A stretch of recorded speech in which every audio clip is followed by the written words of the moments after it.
There's a man who follows me around and narrates my life. He's started to say some terrifying things. He's always been here. Although, I actually don't know if he's a he. And though I wouldn't want to assume anything, the voice is definitely a male's voice. I've never seen his face, always the back of him. He wears a black trench coat with a popped collar so that all I can really see is the very top of his head and part of his black boots. I can't communicate with him, and I figured this out a few years back.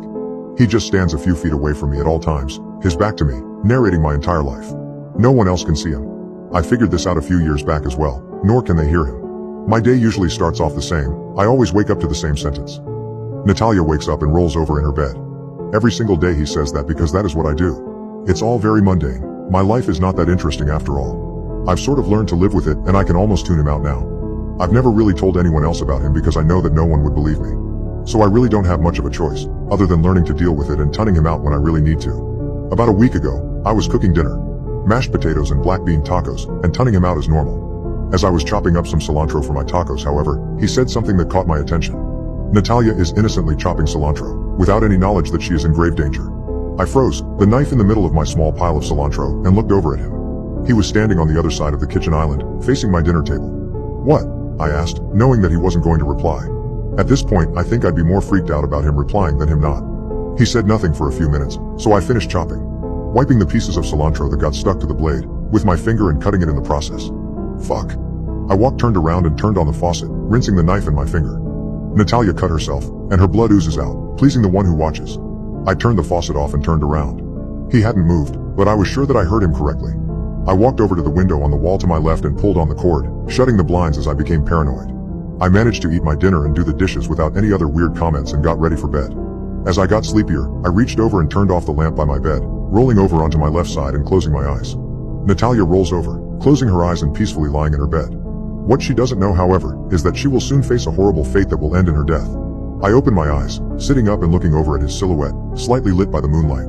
I waited a few minutes, but he said nothing else and I eventually fell asleep. I woke up the next morning as my alarm went off. Natalia wakes up and rolls over in bed, one day closer to her inevitable death. I got up, walking into the bathroom and slamming the door shut, annoyed and a little bit scared. He had been narrating my entire life and had never said anything creepy or out of the ordinary, so what was going on now? I opened the faucet and began splashing water onto my face. Natalia washes her face, but she doesn't seem to realize that it is much easier for someone to attack when her eyes are closed. I rinsed the soap away from my eye area and looked at my reflection in front of me, and at his, standing behind me. I finished rinsing my face with my eyes open and managed to dry it without completely covering my eyes. The rest of my week went pretty similar.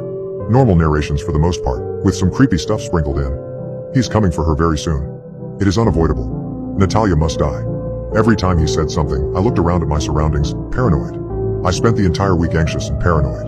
I barely slept, fearing that I would wake up in the middle of the night to some performing spontaneous surgery on me.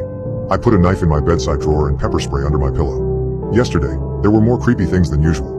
Natalia's days are numbered. Natalia has been feeling anxious, as she should. The one who watches is arriving shortly. The one who watches is very excited to kill Natalia. There will be no escape, only death. I didn't go out anywhere, for fear that would somehow cause whatever was going to happen sooner. Last night, I was getting ready for bed, brushing my teeth and staring at his reflection behind me in the mirror. As I swished mouthwash around in my mouth, he spoke again. Natalia brushes her teeth for the last time. Tomorrow, she dies. I spit out the mouthwash, choking on a bit that had made its way down my throat. I coughed and wheezed. Natalia choked on the mouthwash, feeling like she was dying. But it's not her time yet. Her time is tomorrow.